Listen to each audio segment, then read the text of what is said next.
Hello, welcome everyone. We are pleased to have you at our first event for the year. We have received 123 registrations for this event, which is indeed a record. We are always pleased to see the continuous growing interest in the AHDC events. We would like to begin by acknowledging the traditional custodians of the land on which we meet today around Australia. I would also like to pay my respects to elders past, present, and emerging. I'd like as well to thank our sponsors for their continued support for the AHDC, foundation partners In Vitro Technologies, Maquette, and our new sponsor Inware, industry partners IPG and Contel, event partner Orecon. This evening, we are pleased to welcome Marnie Blackburn and Chalice Corney, who will be providing an overview of the recent updates to the Australian Health Facility Guideline and the upcoming AUSHG priorities and new initiatives. A reminder, last year we have launched our CPD program, so architects, project managers, and engineers can claim continuing professional development points for today's event. Details can be found in the invitation email, and also for architects claiming formal points, use the event survey and feedback. The QR code will be displayed on the screen later this evening. But before we start, I would like to share some housekeeping rules. So during and after the presentation, attendees will be invited to send their questions using the Q&A button at the bottom of the screen and participate in a moderated Q&A. After the presentations, we encourage you to stay online to share your thoughts and continue the discussion in an informal setting.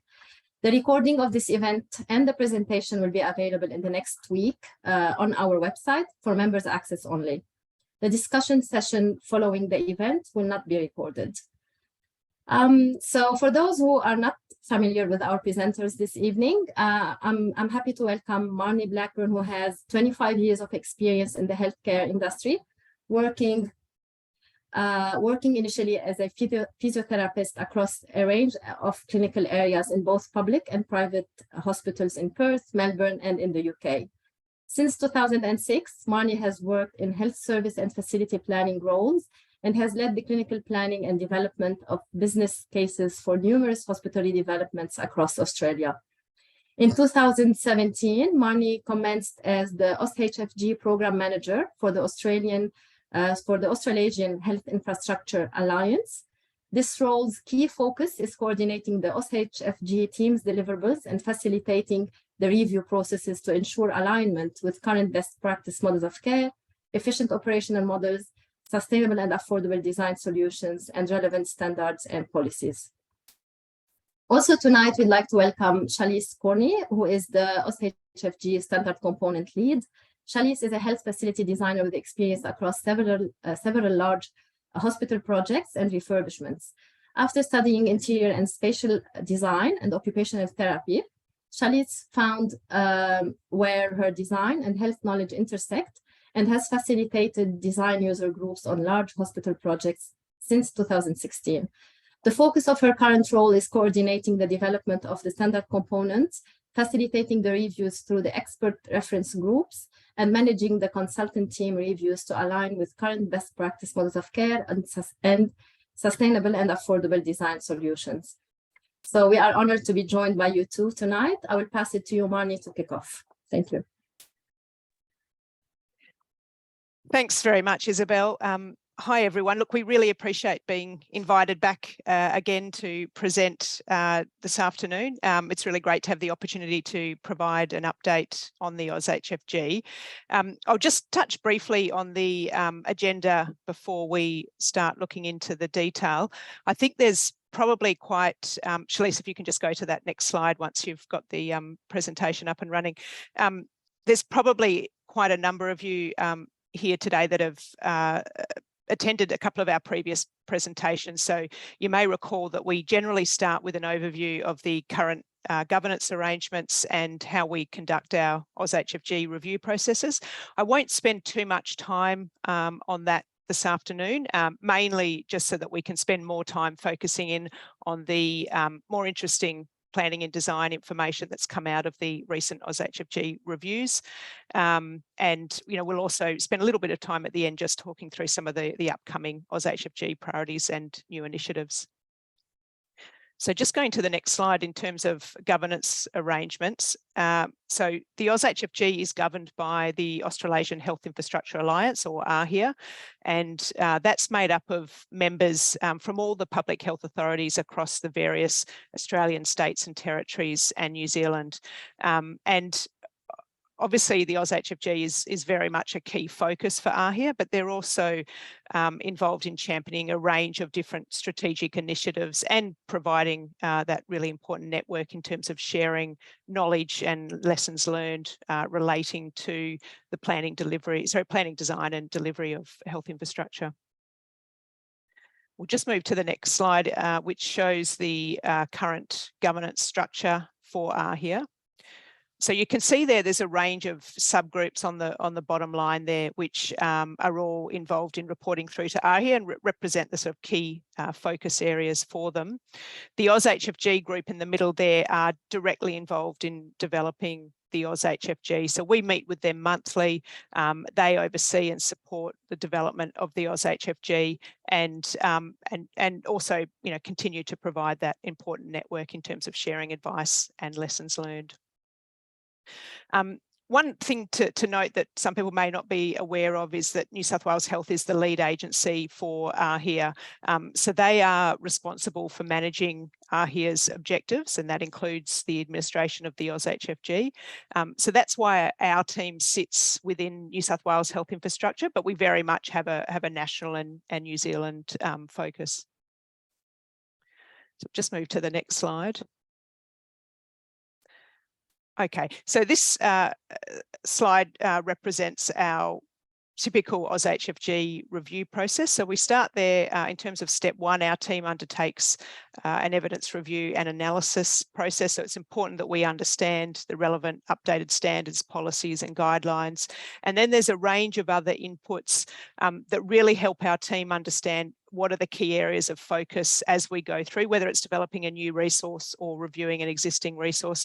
We really need to understand what those key topics will be. So information relating to post-occupancy evaluation outcomes, feedback that we receive from projects or via website feedback from the AUSHG users, site visits that we undertake. That was a little bit more challenging during COVID times, but really helpful now that we can get back into undertaking those site visits and talking to staff around what is and what isn't working well on their units, and then a range of other analysis work that we undertake. So that's worked through before we start the consultation process with an expert reference group. That ERG is made up of clinical, operational and technical experts as well as consumers, and they're all nominated by their various jurisdictions. So depending on the particular review, we may have some other specialist consultants involved. We certainly, for the standard components, have a design team that support the development of those standard components. So that includes architects, engineers, DDA and BCA advisors. And where we have standard components that involve major medical equipment, we'll also facilitate a vendor review process. So we've got minimum 3 meetings. We sort of typically actually have sort of a minimum of 4, I guess, for most of the review processes. And once we've completed that, a final draft version goes through to AHIA for further review by other experts across their jurisdiction. At that stage, we provide a fairly clear summary of the key changes for existing resources and the justification for those changes. So once all their feedbacks come through, we'll look to finalise the document, send it through for endorsement prior to publication. And for the standard components, that will involve design certifications and a BIM QA process. So all of that in total, typically takes about 6 months, as a minimum, particularly focused really on the consultation process that needs to occur. So we've just included this slide really just to, as part of the pack that goes to the ERG. We really do highlight to the ERG what their role is, and really it's part of that core focus for our AUSHG review process is ensuring that our resources are aligned with best practice models of care, person-centred care with very much a focus on improving the patient experience, efficient operational models, cost-effective solutions, contemporary design approaches, as well as ensuring alignment with relevant standards, policies and guidelines.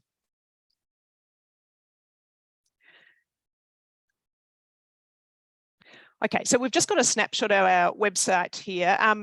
We normally include this as the very last slide of our presentations, but I think, you know, we often are running over time. We'll try not to be tonight, but I thought we'd include this earlier just to really ensure you know, people are aware that we do have a give feedback link at the top of our website. So if there's anything that you find where you can see a certain AUSHG resource is really not quite hitting the mark, there's issues that you've recognised, there's perhaps lessons learned coming out of a project that you're involved in that you think would be helpful for us to address within the next update of that resource, then please do send it through. There's probably quite a few of you on the line today that do regularly send us feedback, and we're certainly very grateful for that. We do appreciate as much feedback as we can get because that really helps us focus in on those, you know, key areas of update that we need to make. And it's and it is a key focus for us at the moment in terms of strengthening those feedback loops with project teams, industry experts, etc., so we can keep improving the guidelines.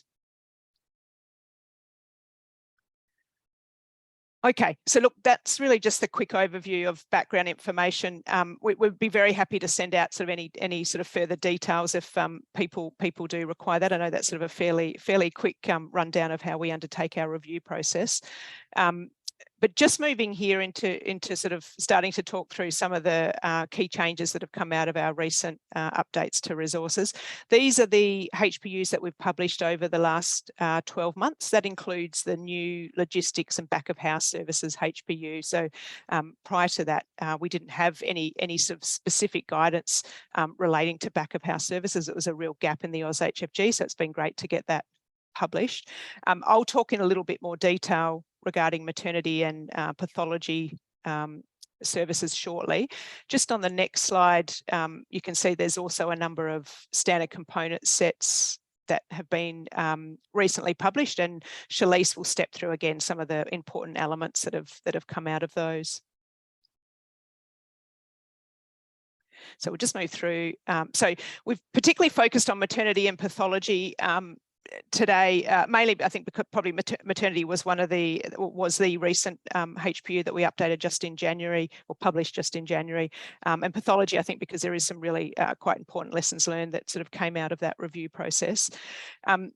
We had the benefit when we were starting this maternity review of a very some clear updated policy context. There was quite a few recently delivered facilities that we could draw on lessons learned from, and quite a volume of feedback that had come out of projects and website submissions and so on. So we had quite a clear idea of what some of those key topics or key areas of focus would be.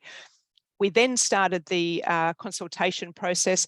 As with all of our HPU reviews, we start with a discussion around what are the changes in terms of models of care, contemporary operational practices, what is and isn't working well in terms of the units for those that have been recently delivered. So again, really to hone in on what are the key focus areas that we need to address within this HPU review. So that list there is some of the key topics that were raised that we focused in on, so translating from the front end sort of clinical models, you know, all the way through to looking at the planning and design implications. If we just go to the next slide, you'll see we've just pulled out a couple of these just to hone in on a little bit. Maternity acute assessment units, or women's acute assessment units, have been included in quite a number of recently delivered facilities, and they're a fairly recent enhancement to maternity models of care. So we typically only see these in level 4 units and above, and the key focus is around diverting the unplanned obstetric presentations that previously would have been assessed in the birth suite or the emergency department. So it really is a demand management model, and we are seeing them, you know, incorporated within clinical services plans more and more. So we've included some information regarding those models, and then, you know, translating that into planning and design considerations, and that goes all the way through to an example of an acute assessment unit being included in the schedule of accommodation.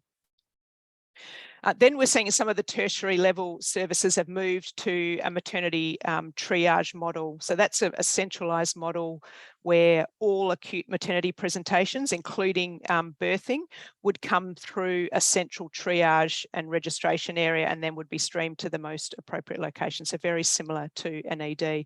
And obviously that's a really important model to be confirmed and to understand quite early in the planning process, because it really will inform the whole arrangement for maternity services within the facility. We'll just move to the next slide. So there's a couple of examples here in terms of operational practices that look really, I've put these here as examples of where we've seen change in recently delivered facilities that we thought would be helpful to sort of have a look into and see if there's any perhaps preferred solutions that we could be recommending within the AUSHG. So they're quite similar in that they both really relate to looking at a centralised or decentralised approach to the provision of baby baths and storage for express breast milk. So in terms of baby baths, the traditional model was to have a central room on the unit that could be used for educating parents about how to bath their baby, and then they would consider to use that to bath their baby over the time that that they're there. We've now seen a lot of facilities the provision of fixed baby baths within the inpatient bedroom suites.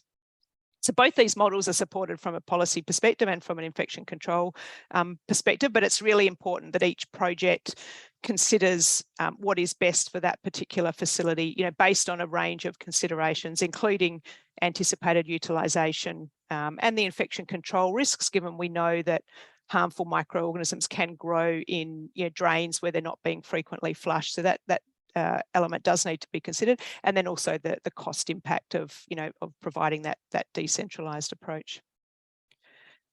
Very, very similar issue with the, sorry, Shalise, just to step back to that previous one, very similar issue with the storage of milk. We've seen the provision of fridges within individual inpatient bedrooms, and that is very much in keeping with the national direction around women-centred care, from a sort of an overall policy direction.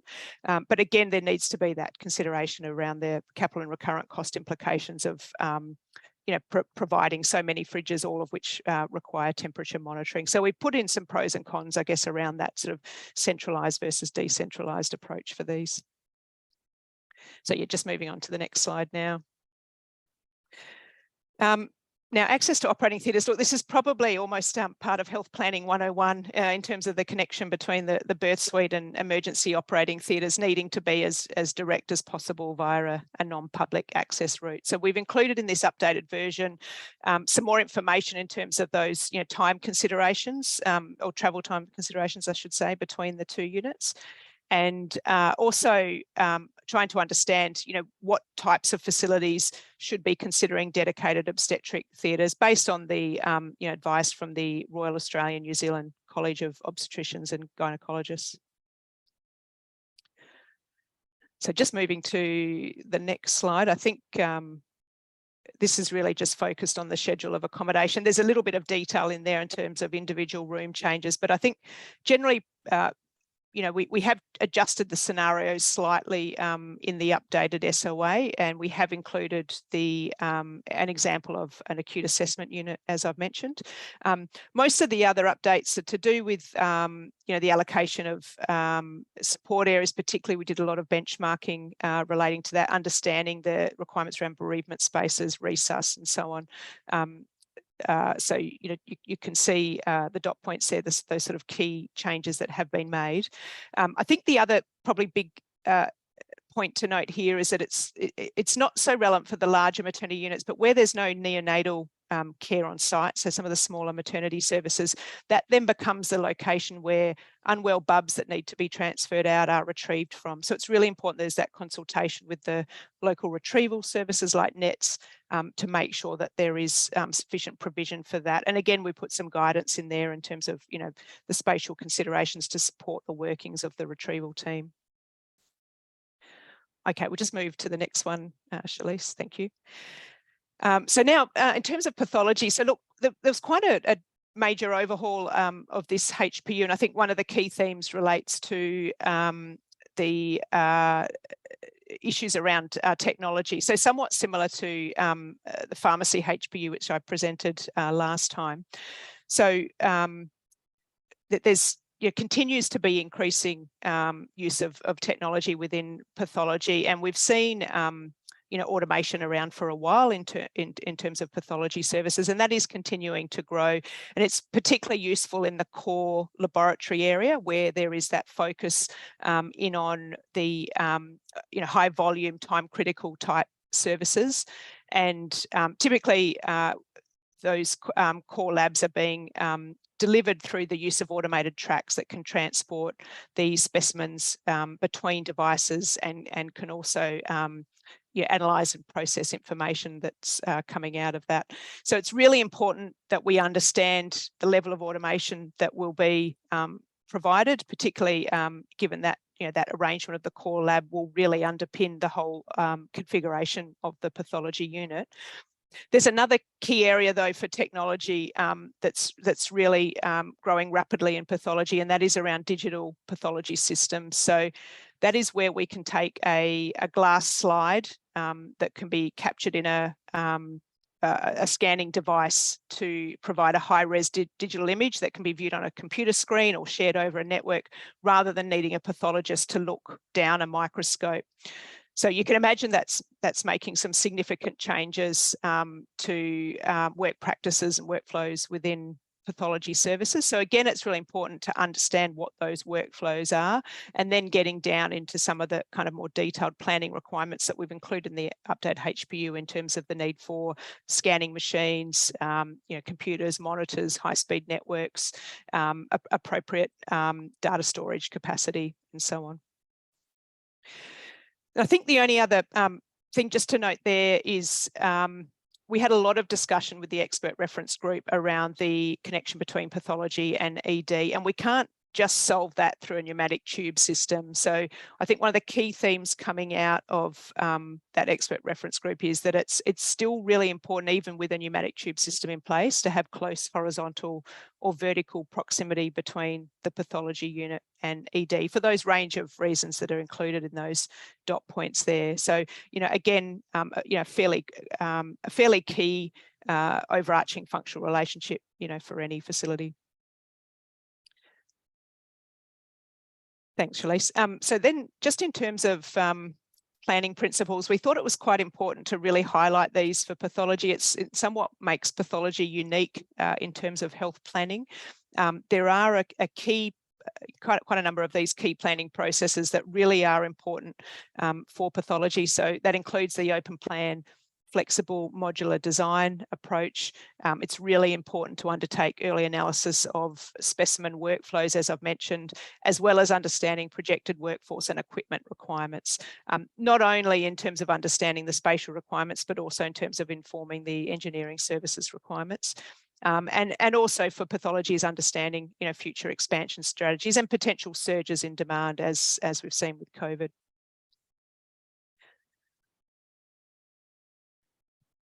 So just to note, we have included some updated information to do with planning and design for each of the pathology unit zones. And I think the other key area of focus that we've really looked at here to try to help projects as much as possible is to really look at the internal functional relationship requirements.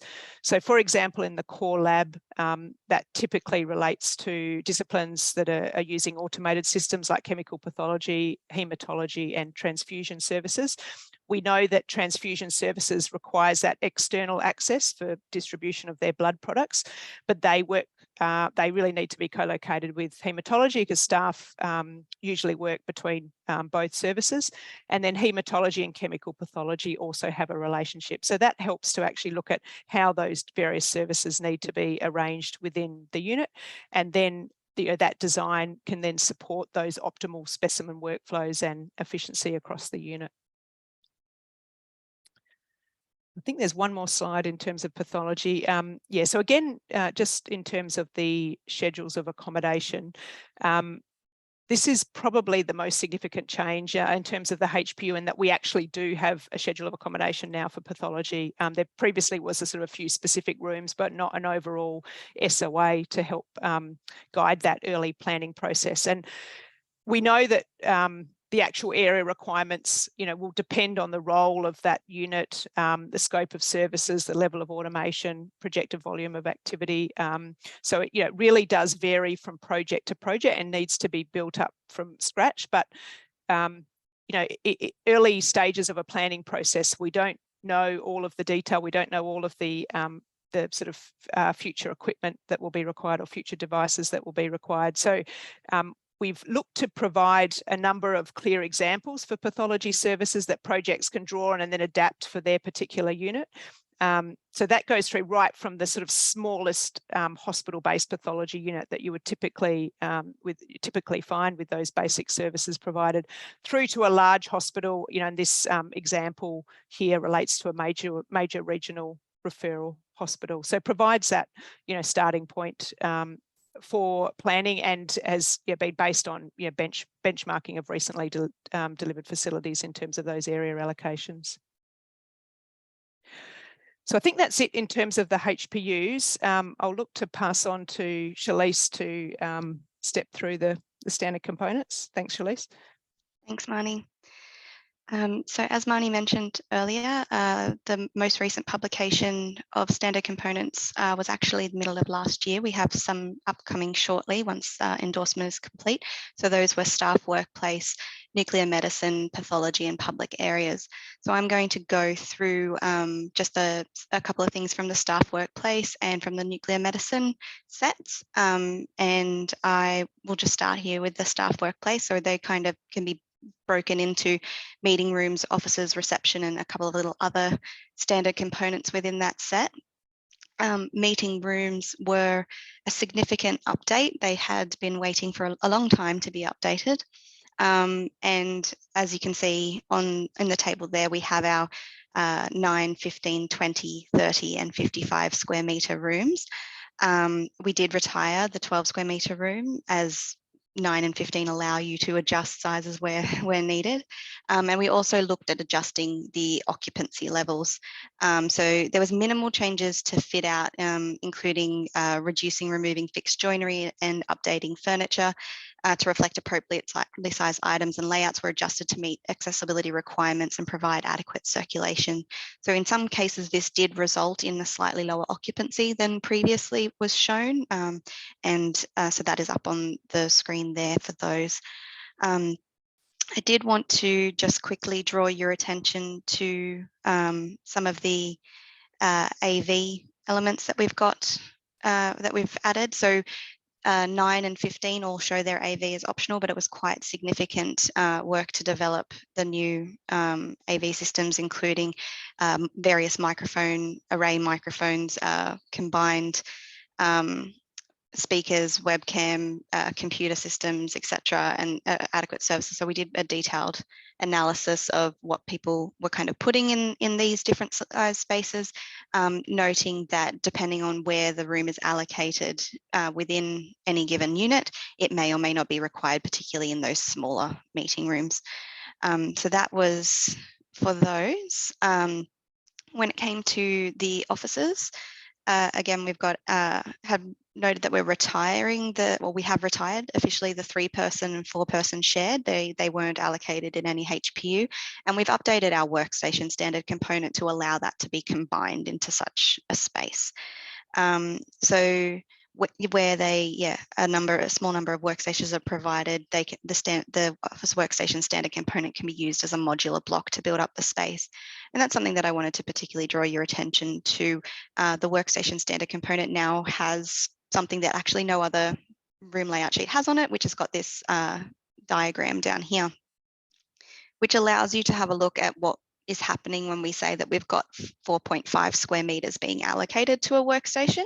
So 4.5 square meters is required when a workstation backs onto a wall or backs onto a storage area, so that storage can be accessed without interfering with the workstation itself. And so when if in the event of evacuation, you have the adequate clearance and accessible clearance beyond those workstations. When there is a workstation layout that requires back-to-back workstations, there's actually a 1 square meter each within each allocation that then gets shared with the other workstation. That can then be allocated into storage that's shared among workstations, things like that. So we put that guidance in the room data sheet description and as this diagram on the room layout sheet. The reception desk layouts were updated to reflect 1-person, 2-person and 3-person scenarios.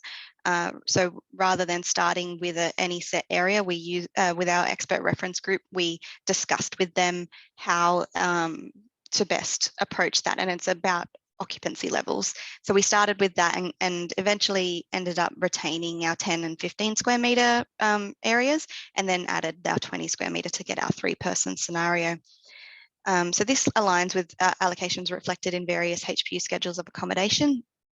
And the layouts were updated to allow for 1800 wide areas in a modular fashion.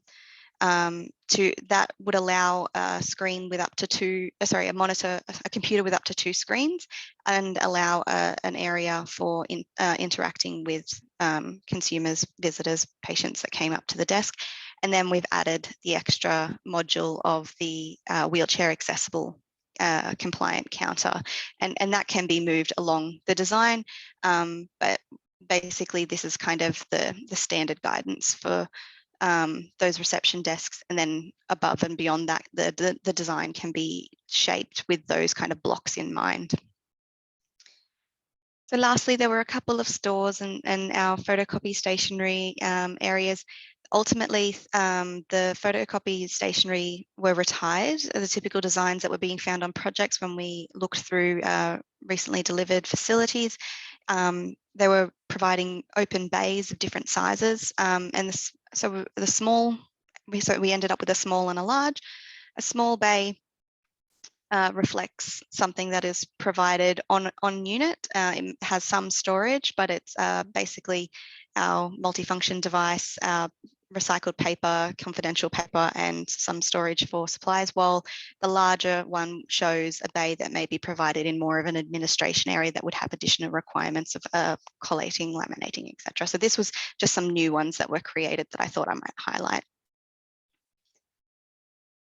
So our nuclear medicine standard components consisted of our imaging and control rooms, and then our uptake room.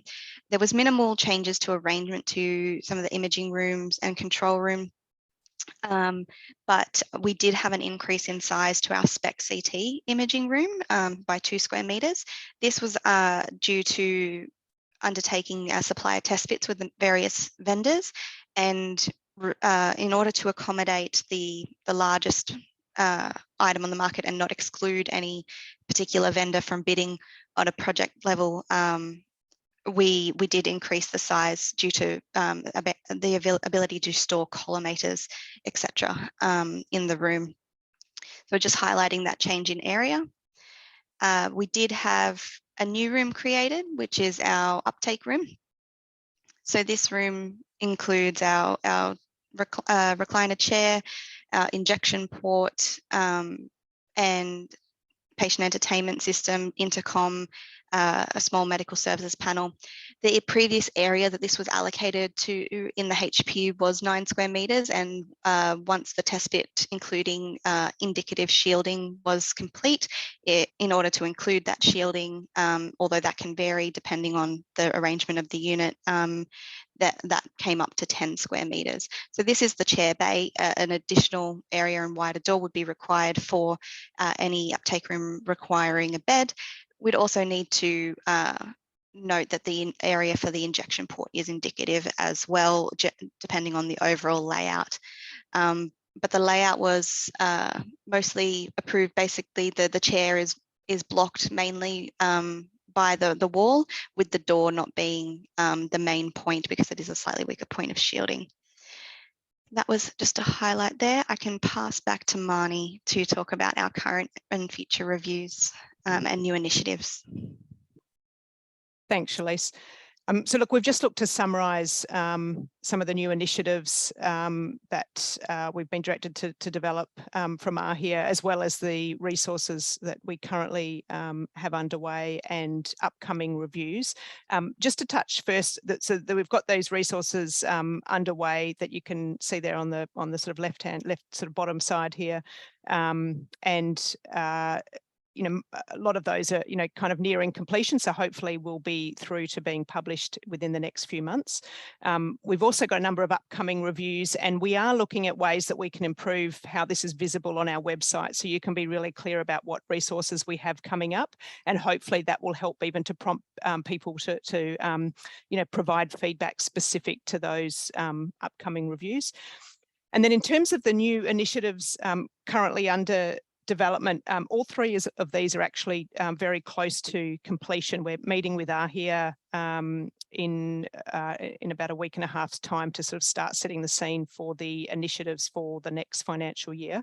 But these three here are all nearing completion. So the pandemic preparedness guideline we hope to have published within the next few months. So that's really drawing on the lessons learned from COVID-19 to inform health planning and design approaches that will support facilities to be resilient against future pandemics.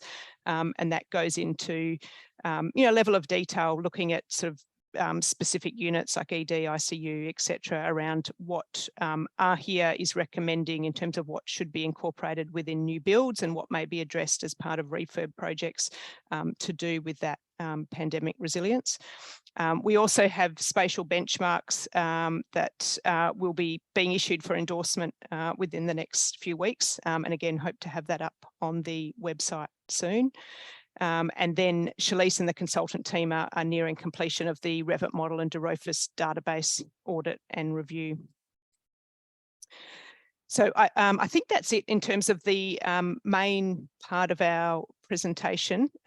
So happy to hand back to you, Isabel. I think it's an unusual one where we've actually kept to time and not running over like we usually are. So yeah, I'm not sure if you can see my screen.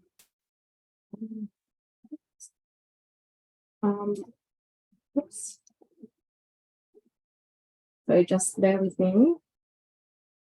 So can you see my screen? I'm not sure if I'm sharing. Just the PowerPoint, the actual presentation of it is, yeah. Yeah, so yeah, sorry, just to say, so thank you, Marnie and Shalise, very informative session. I'm sure many appreciate the opportunity to get such a comprehensive snapshot of all the changes applied to the AUSHG over the last year. It's time to go to our Q&A. I can see we have received many questions. Just sorry, bear with me. There's oh.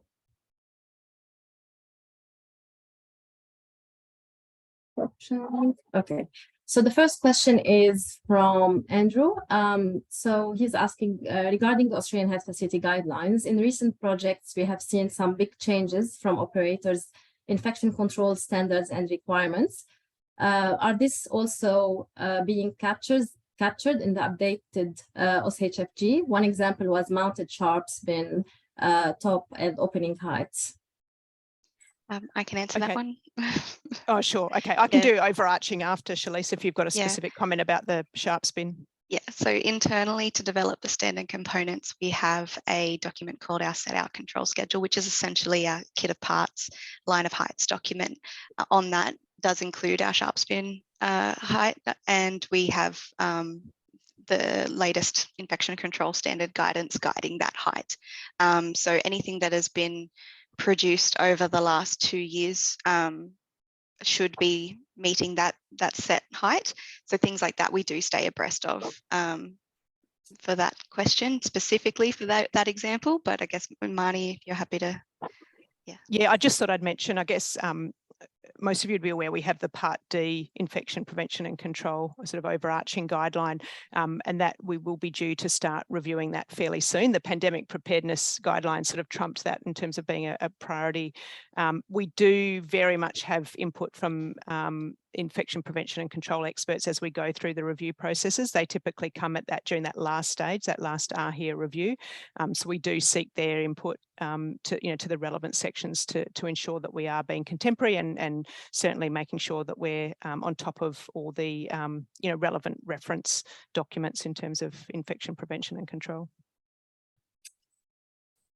Thanks, Marnie and Shanice. So next question is, did the update to the maternity SOA take into consideration the connecting with country framework, direct access to country courtyards, larger communal spaces, etc.? Look, we are aware of that connecting with country framework from New South Wales perspective. Certainly the whole maternity HPU and SOA considered the cultural considerations, and there's quite a lot of reference to requirements around access to outdoor spaces from various areas, including even from the birth suite as a pain relief strategy, and also considering cultural considerations, including specific reference to Indigenous requirements. There is also the schedule of accommodation does include those sort of larger multi-purpose spaces that can be used. Obviously, the SOA includes multiple elements of a maternity service, but those those spaces can be used as part of that maternity SOA as part of an overall hospital approach. Thanks, Marnie. So John is asking, can you advise on the update timeline for RLS when an HPU is updated? Is there an overlapse time? Example, maternity unit HPU updated on the 10th of January 2023, but birthing room layout just stays under review. So is the new area for the room already reflected in the draft layout? Yeah, look, unfortunately, we do absolutely prefer to run them completely in parallel and seek endorsement and publication at the same time. We've had a little bit of delay with the maternity standard components, but we are they've gone out, for final endorsement, so we are confident of getting them published very soon.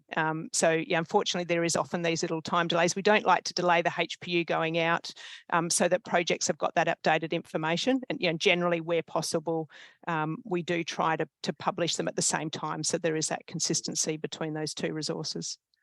And because the ERG that reviews the HPU also reviews the standard components at the same time, those areas do get reflected in the HPU, even if they do receive endorsement slightly before the standard components receive their endorsement.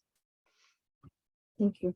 And I think before you presented the last slide, there was a question about updates to the Australian Health Facility Guidelines that includes learning from COVID-19.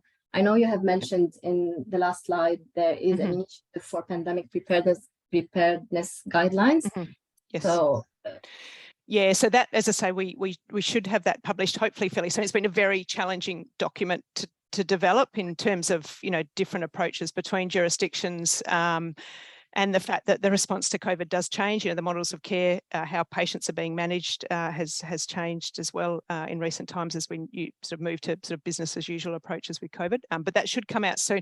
I think just to note though, probably in terms of that specific question, once that is endorsed and published, as we update relevant HPUs, we'll be bringing that in. So those recommendations, for example, relating to the emergency department, they will come into the next update to the ED.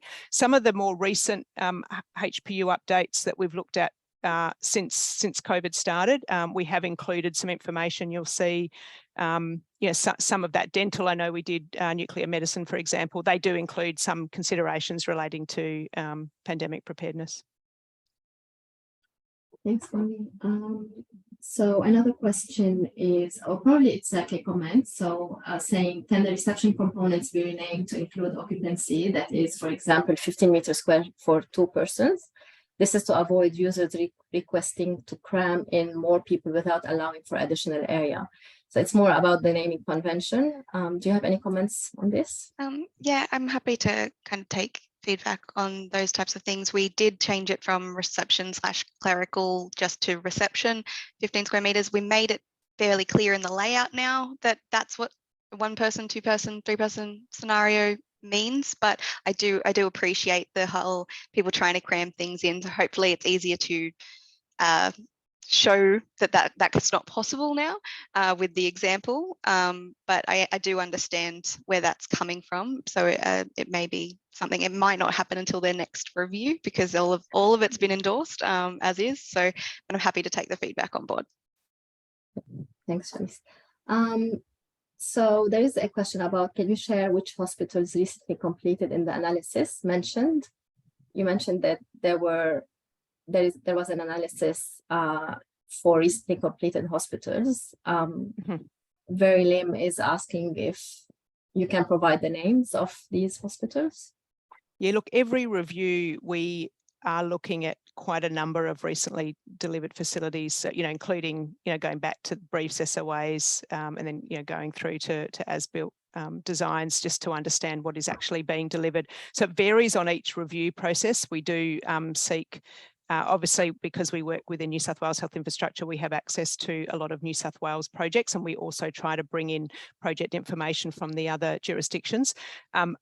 I'm not sure we are able to release that. I know with the post-occupancy evaluations that New South Wales HI undertakes, the facilities are always de-identified in terms of any information, but perhaps that's something we can take offline and see if it's something that we can that we can share. But it does vary, from review to review, depending on what particular service area we're looking at. Megan is asking, the term teaching hospital was used. Is this defined for the AUSHG? Who represents learning and training organizations, universities, colleges, etc., or expert groups? Look, Shalise, I don't know if you have a comment on that. I think that came up in the standard components, but it's not officially defined as far as I know. We've over the years looked at different ways to how we can describe facilities to make it easier to, then relate different considerations or different planning and design recommendations, depending on, that type of facility. It is quite challenging. We do often refer to the Australian hospital peer groups, and that is a good way to sort of look at the sort of various facilities. But look, as far as I know, there is no definition within the AUSHG around that term. Shalise, I don't know if you have a comment on that. I don't particularly have a comment on that one. Defining that where we do in our scenarios in the RSOAs, we always try to say this is what we're saying is that term, because there is no consistent definition between the different jurisdictions. So yeah, it's just we try to be as clear as possible what we mean when we put a term forward in that. Yep. So lots of comments saying excellent work. Thank you. So can you comment on the Australian Health Facility Guidelines 2 bedrooms and the New South Wales specific two version of the bedrooms? Is there likely to be an update to the Australian Health Facility Guideline room accordingly? Look, I'm not sure if we're in a position to comment on that because I know it's under review within New South Wales Health Infrastructure at the moment. That comment relates for those that are not within New South Wales. There is a separate health infrastructure design guidance note that includes slightly different approaches to bedroom design, including a toe-to-toe design for the 2-bedroom. That is undergoing review, so I don't think I can comment on that. But I guess just to know that our inpatient room standard components are coming up. Shalise, it's not that far away, is it? Is it about? It's looking to start in July, hopefully. Yeah. So that will include all of our single bedrooms, our 2 bedrooms, our en-suites, our isolation rooms, our ante-room, all. I think there's 25 standard components in that set. So all of them will have a big review all at the same time. And we will look at the lessons learned from New South Wales, from their designs that they have, as well as from other jurisdictions around the designs that they're working with. And probably one thing I can say is I know New South Wales Health Infrastructure now that they've got quite a number of facilities that have been delivered in response to that design guidance note. They are undertaking a review to look at how those bedroom designs are working. So we'll have some sort of clear recommendations on the back of that.